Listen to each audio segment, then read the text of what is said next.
Good morning student, this is your 11th class chemistry and we were discussing lesson number 4 chemical bonding and molecular structure जिसमें आज हमारा topic है valence shell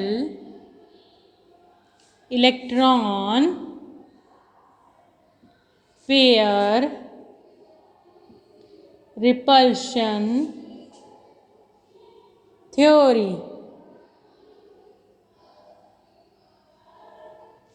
valence shell electron pair repulsion theory, short form VSEPER theory, VSEPER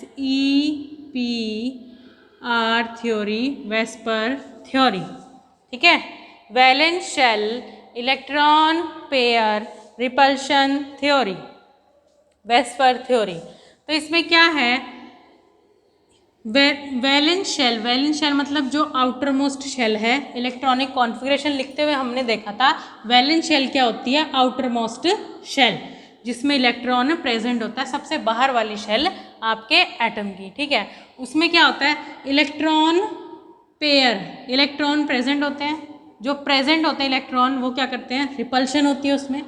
और इसी base पर valence shell में जो electron present हैं उसमें रिपल्शन या फिर उनकी इंटरैक्शन कह सकते हो आप, उस बेस के पर आपके मॉलिक्यूल को किस तरह से अरेंज करेंगे, आप उसके एटम्स किस तरह से अरेंज करेंगे, उसका स्ट्रक्चर कैसे बनाएंगे, उसका मॉलिक्यूलर स्ट्रक्चर कैसे बनाएंगे, वो आपको ये थ्योरी बताती है valence shell electron pair repulsion theory. Short form is VSEPR theory. ठीक है, तो वेस्पर थ्योरी में सबसे पहले देखो, आपको पता होगा लोन पेयर और बॉन्ड पेयर होते क्या हैं। मान लो आपका नाइट्रोजन है, नाइट्रोजन की एटॉमिक नंबर होता है 14 आपका। ठीक है, एटॉमिक नंबर आपका 7, एटॉमिक नंबर क्या होता है आपका 7। इसकी इलेक्ट्रॉनिक कॉन्फ़िगरेशन लिखेंगे, कैसे लिखेंगे आप, 1s2 2s2 2p 2p3, ये हो गए आपके 4 और 3 7 हो गए। आउटर मोस्ट शेल कौन सा है, 2s2 2p3। Second outer most shell है आपका, कितने टोटल इलेक्ट्रॉन है, 5। कितने टोटल इलेक्ट्रॉन है, 5 है टोटल इलेक्ट्रॉन आपके, 5 टोटल इलेक्ट्रॉन हैं आपके। अब ये जो 5 टोटल इलेक्ट्रॉन हैं ये क्या है, वैलेंस इलेक्ट्रॉन, यानी कि वैलेंस शेल में प्रेजेंट इलेक्ट्रॉन। अब आपका देखो अमोनिया, अमोनिया मॉलिक्यूल देखिए आप ध्यान से। अमोनिया में जब नाइट्रोजन बॉन्ड बनाता है तब क्या होता है, देखो यहाँ पर बनाती हूँ, nitrogen hydrogen hydrogen and hydrogen. अब देखिए 5 में से सिर्फ 3 बॉन्ड ही नाइट्रोजन ने इन्वॉल्व किए हैं बॉन्डिंग में, 3 इलेक्ट्रॉन ही बॉन्डिंग में इन्वॉल्व हुए हैं, यानी कि 3 इलेक्ट्रॉन ने ही बॉन्ड बनाया है। ये हो गए आपके बॉन्ड पेयर ऑफ इलेक्ट्रॉन। इसमें कितने हैं, 3 bond electron, bond pair electron है, पेयर नहीं है, 3 इलेक्ट्रॉन है जो बॉन्ड बना रहे हैं, तो 3 बॉन्ड इलेक्ट्रॉन्स हो गए। पेयर तो 2 का एक पेयर होगा ना। उसके बाद ये है आपका, ये क्या है, लोन पेयर। ये क्या है आपका लोन पेयर, जो एक्स्ट्रा बच जाता है इसको हम बोलते हैं लोन पेयर ऑफ इलेक्ट्रॉन। जो बॉन्डिंग में इन्वॉल्व होता है उसको हम बोलते हैं बॉन्ड पेयर ऑफ इलेक्ट्रॉन। ठीक है, lone pair of electron, bond pair of electron.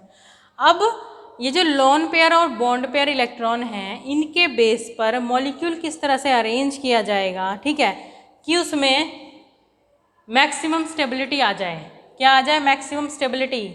उस तरह से हम उसका स्ट्रक्चर बनाएंगे। वो कौन बताएगा हमें कि इस स्ट्रक्चर में कम रिपल्शन हो रही है, इस स्ट्रक्चर में ज़्यादा रिपल्शन हो रही है, वो हमें कौन बताने वाला है, वो हमें वेस्पर बताने वाला है, valence shell electron pair repulsion theory बताने वाली है, जिसको हम 1 बाय 1 एक एक स्टेप आगे करते चले जाएंगे। समझ आया कि valence shell electron pair repulsion theory में हम पढ़ने क्या वाले हैं, लोन पेयर बॉन्ड पेयर क्या होता है। ठीक है, तो अब इसके बाद लोन पेयर बॉन्ड पेयर जो है आपका, उस बेस पे क्या होता है, हमारा स्ट्रक्चर ड्रॉ होता है। ठीक है, तो अब आपका जो आपकी वेस्पर थ्योरी है उसमें कुछ इम्पॉर्टेंट कैरेक्टर्स या फिर पॉस्टुलेट्स कह लो, इसके 4 पॉस्टुलेट्स हैं आपके मेन, वो हम डिस्कस करेंगे। Postulates of VSEPR theory. सबसे पहला फर्स्ट पॉस्टुलेट यानी कि फर्स्ट जो आपका वेस्पर थ्योरी ने दिया था वो क्या था? ये था कि किसी भी स्पीशीज़ में, किसी भी एटम में जो वैलेंस इलेक्ट्रॉन प्रेजेंट होते हैं उस पे डिपेंड करता है कि जो वो एटम कंपाउंड बनाएगा उसका स्ट्रक्चर कैसा होगा। ठीक है, उसका स्ट्रक्चर कैसा होगा। तो यहाँ क्या आएगा? Shape of the molecule, shape of the molecule always depend on valence electrons। Valence electron पे बेस होगा आपका किसी भी मॉलिक्यूल का शेप। ठीक है, और वो वैलेंस इलेक्ट्रॉन चाहे वो लोन पेयर हो, मतलब जो बॉन्ड बनाने में यूज़ नहीं हो रहे हैं, एक्स्ट्रा हैं, लोन पेयर या फिर बॉन्ड पेयर और बॉन्ड पेयर, लोन पेयर और बॉन्ड पेयर, मतलब वैलेंस इलेक्ट्रॉन है होने चाहिए, चाहे वो लोन पेयर हो चाहे वो बॉन्ड पेयर हो। उन्हीं पर डिपेंड करेगा क्या? आपके मॉलिक्यूल का शेप डिपेंड करेगा। ठीक है, जैसे कि मान लो मैंने अभी अमोनिया का एग्जाम्पल लिया, मीथेन का एग्जाम्पल ले लो, CH4 का स्ट्रक्चर कैसे बनाओगे इसका? इस तरह से CH4 है, इसमें देखो इलेक्ट्रॉन के पास कोई भी एक्स्ट्रा इलेक्ट्रॉन, कार्बन के पास कोई भी एक्स्ट्रा इलेक्ट्रॉन प्रेजेंट नहीं है, कार्बन के पास कोई भी एक्स्ट्रा इलेक्ट्रॉन प्रेजेंट नहीं है। ठीक है, तो इसमें ये अपने इलेक्ट्रॉन सारे बॉन्डिंग में इन्वॉल्व कर रहा है, तो ये आगे बॉन्ड पेयर, यहाँ पे क्या है? Bond pair. Bond pair lone pair समझ में आ गया ना अच्छे से? ये इसके पास जितने इलेक्ट्रॉन है वो कौन से हैं? Bond pair. और लोन पेयर कौन से होंगे? अभी अमोनिया में देखा था हमने, वाटर में देखिए, ऑक्सीजन के पास ये लोन पेयर है। ठीक है, ऑक्सीजन के पास क्या है? ये लोन पेयर, ये एक्स्ट्रा इलेक्ट्रॉन है जो बॉन्डिंग में पार्टिसिपेट नहीं कर रहे, जिनको बॉन्डिंग में पार्टिसिपेट करने की ज़रूरत ही नहीं है। ठीक है, कंपाउंड वो है अपने आप स्टेबल बन गया है ये 2 बॉन्ड बना करके। तो ये हो गया आपके लोन पेयर। क्या हो गया आपके? Lone pair. लोन पेयर होते हैं एक्स्ट्रा, खाली, जो वेले लगा लो, उनको कोई काम नहीं होता, जो खाली बैठे होते हैं। ठीक है, जो खाली होते हैं, जैसे आपके पास बैंक के पास एक्स्ट्रा पैसा होता है तो आप बैंक लोन दे देते हैं ना। ठीक है, तो बैंक लोन दे देता है, तो लोन पेयर इलेक्ट्रॉन क्या है? एक्स्ट्रा, जो कि किसी भी बॉन्डिंग में या किसी भी इसमें पार्टिसिपेट नहीं कर रहे, तो उनको हम बोलेंगे लोन पेयर, इनको हम बोलेंगे बॉन्ड पेयर, जो बॉन्डिंग में पार्टिसिपेट करें। आई होप आपको लोन पेयर बॉन्ड पेयर समझ में आ गया होगा क्या होता है। तो सबसे पहला पोस्टुलेट क्या है? जो शेप ऑफ द मॉलिक्यूल है किस चीज़ पर डिपेंड करती है? Lone pair and bond pair, that is valence electron of particular atom. ठीक है, valence electron of particular atom पर डिपेंड करती है। ठीक है, नेक्स्ट जो आपका पोस्टुलेट है वो क्या है? तो पहला था कि वैलेंस इलेक्ट्रॉन पर आपकी शेप डिपेंड करती है। नेक्स्ट क्या है आपका? जो आपकी वेस्पर थ्योरी है उसका नेक्स्ट पोस्टुलेट है कि पेयर ऑफ इलेक्ट्रॉन, कि जो इलेक्ट्रॉन प्रेजेंट होते हैं, सबसे पहले आपको पता होगा नेगेटिव सेम चार्ज है ना, same charge always repel, negative हमेशा एक दूसरे को रिपेल करेंगे, सेम चार्ज हमेशा एक दूसरे को क्या करेंगे? रिपेल करेंगे। ठीक है, और अगर नेगेटिव पॉजिटिव होता तो क्या होता? अट्रैक्शन होता ना, क्या होता? अट्रैक्शन होता। और अब नेगेटिव हमेशा रिपेल करेंगे। अब इलेक्ट्रॉन तो हमेशा क्या होते हैं? नेगेटिव होते हैं। इलेक्ट्रॉन क्या होते हैं? हमेशा नेगेटिव होते हैं। तो सेकंड पोस्टुलेट क्या है? इलेक्ट्रॉन्स या फिर पेयर ऑफ इलेक्ट्रॉन लगा लो, pair of electrons present in